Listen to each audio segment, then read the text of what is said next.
Good morning प्यारे बच्चों। आज हम आपको बताने जा रहे हैं एनिमल सेल के कुछ सेल ऑर्गेनेल्स के बारे में। तो चलिए देखते हैं एनिमल सेल में कौन कौन सी सेल ऑर्गेनेल्स प्रेजेंट होती है।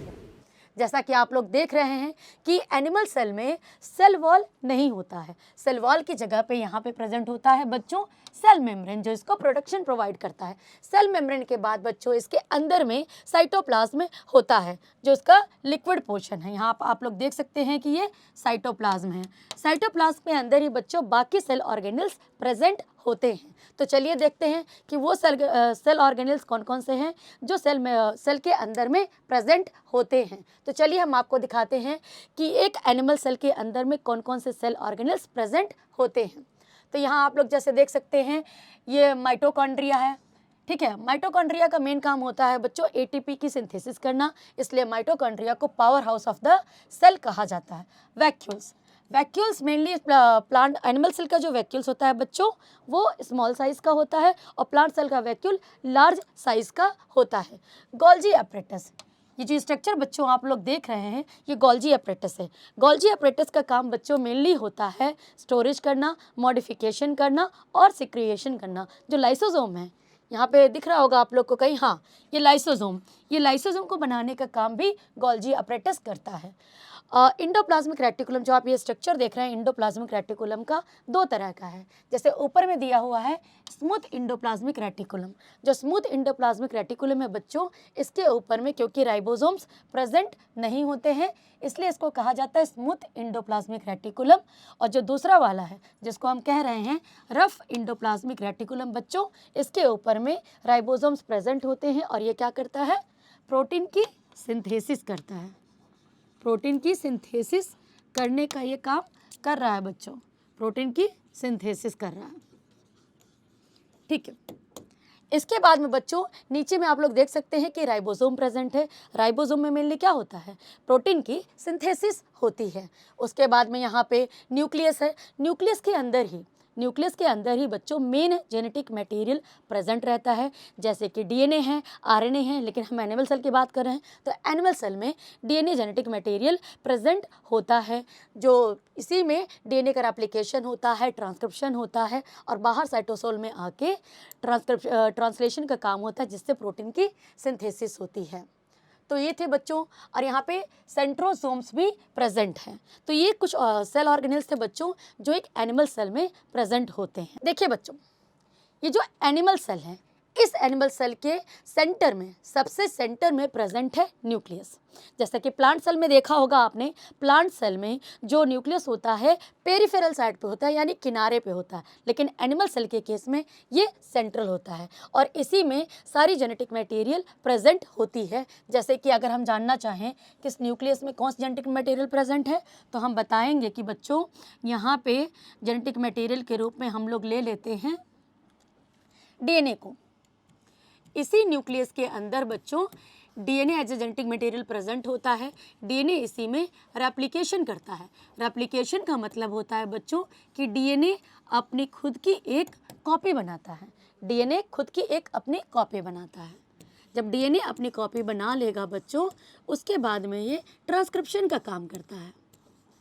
ट्रांसक्रिप्शन करके प्यारे बच्चों डीएनए बनाता है मैसेंजर आरएनए। ये जो दो प्रोसेस हो रहे हैं बच्चों, ये जो दो प्रोसेस हो रहे हैं रेप्लिकेशन और ट्रांसक्रिप्शन, मतलब डीएनए का बनना और डीएनए से मैसेंजर आरएनए बनना, ये सारे काम कहाँ हो रहे हैं बच्चों, न्यूक्लियस के अंदर हो रहे हैं। कहाँ हो रहे हैं सारे काम, न्यूक्लियस के अंदर हो रहे हैं। ओके, तो आप लोग को एक आइडिया मिला होगा कि न्यूक्लियस के अंदर में किस तरह से डीएनए का रेप्लिकेशन होता है और उसका ट्रांसक्रिप्शन होके मैसेंजर आरएनए बनता है। जब यहाँ पे ट्रांसक्रिप्शन हो जाएगा बच्चों तो मैसेंजर आरएनए बाहर आके इस राइबोसोम के साथ में प्रोटीन सिंथेसिस कर लेगा। ट्रांसलेशन के प्रोसेस से मैसेंजर आरएनए प्रोटीन की सिंथेसिस कर लेगा बच्चों। और ये ट्रांसलेशन वाला प्रोसेस कहाँ होता है बच्चों, ये न्यूक्लियस के बाहर यानी कि यहाँ पे होगा, साइटोसोल में होगा। ठीक है बच्चों, उसके बाद में सेल मेम्ब्रेन, हमने बताया ही था आपको कि सेल मेम्ब्रेन जो होता है मेनली ये प्रोटेक्शन का काम करता है।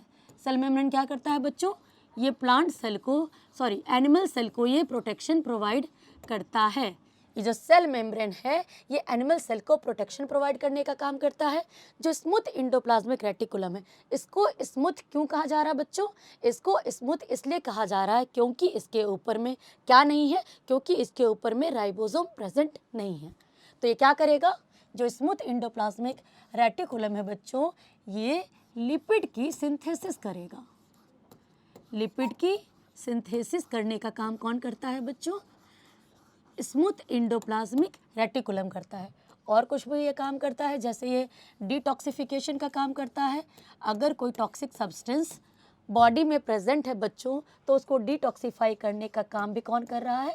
स्मूथ इंडोप्लाज्मिक रेटिकुलम कर रहा है। माइटोकॉन्ड्रिया, ये जो स्ट्रक्चर आप लोग देख रहे हैं बच्चों, ये जो स्ट्रक्चर आप लोग देख रहे हैं ये माइटोकॉन्ड्रिया का स्ट्रक्चर है। माइटोकॉन्ड्रिया का मेन काम होता है बच्चों एटीपी की सिंथेसिस करना। इसलिए माइटोकॉन्ड्रिया को क्या कहा जाता है? माइटोकॉन्ड्रिया को पावर हाउस ऑफ सेल कहा जाता है। पावर हाउस ऑफ सेल कहा जाता है। क्यों कहा जाता है? क्योंकि ये क्या करता है? एटीपी की सिंथेसिस करता है। इसी एटीपी से बच्चों हमें एनर्जी मिलती है। और ये कैसा है? डबल मेम्ब्रेन होता है। और इसकी जो इनफोल्डिंग है बच्चों, जो अंदर की इनर मेम्ब्रेन है जो फोल्डिंग करती है उसको कहते हैं क्रिस्टी कहते हैं। उसके बाद में जो गोल्जी अपरेटस है, गोल्जी अपरेटस का मेन काम होता है, गोल्जी अपरेटस बच्चों, गोल्जी अपरेटस का मेन काम होता है मॉडिफिकेशन करना एंड पैकेजिंग करना। ये तीन काम मेन होते हैं बच्चों गोल्जी अपरेटस के। जो हमारा गोल्जी अपरेटस है ये स्ट्रक्चर आप लोग देख रहे होंगे, इसका मेन काम होता है बच्चों, ये जो गोल्जी अपरेटस है इसका मेन काम होता है मॉडिफिकेशन करना, सिक्रिएशन करना और पैकेजिंग करना। किसकी? प्रोटीन की इन द वैक्यूल्स। उसके बाद में यहीं से इसी गोल्जी अपरेटस से क्या बनता है बच्चों? लाइसोसोम का फॉर्मेशन होता है।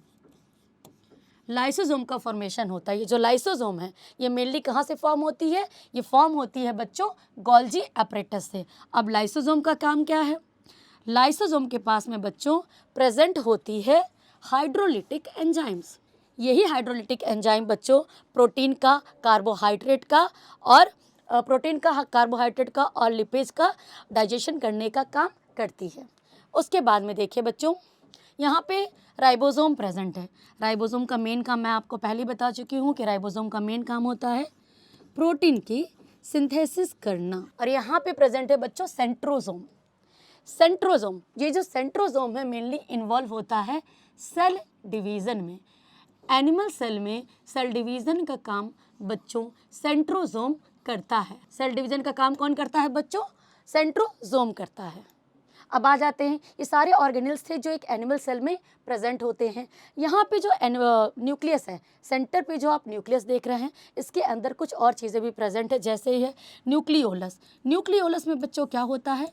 न्यूक्लियोलस में राइबोसोमल आरएनए की सिंथेसिस होती है। क्या होती है बच्चों? न्यूक्लियोलस में राइबोसोमल आरएनए की सिंथेसिस होती है।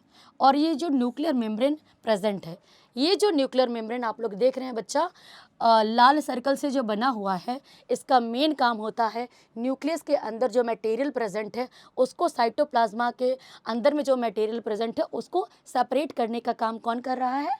न्यूक्लियर मेम्ब्रेन कर रही है। तो बच्चों ये थी हमारी कुछ सेल ऑर्गेनल्स जो एक एनिमल सेल में प्रेजेंट होती है। हमने इसमें आपको सारी चीज़ें बताई कि कौन कौन सी सेल ऑर्गेनल्स इसमें आती हैं और क्या क्या फंक्शन परफॉर्म करती हैं। तो हमने आपको क्या बताया कि ये एनिमल सेल है, इस एनिमल सेल में क्या क्या सेल ऑर्गेनल प्रेजेंट है और क्या क्या फंक्शन करती हैं। तो बच्चों आप लोग अपने पढ़ाई को अच्छे से करते रहिए और प्रिपरेशन को अपने मजबूत बनाइए।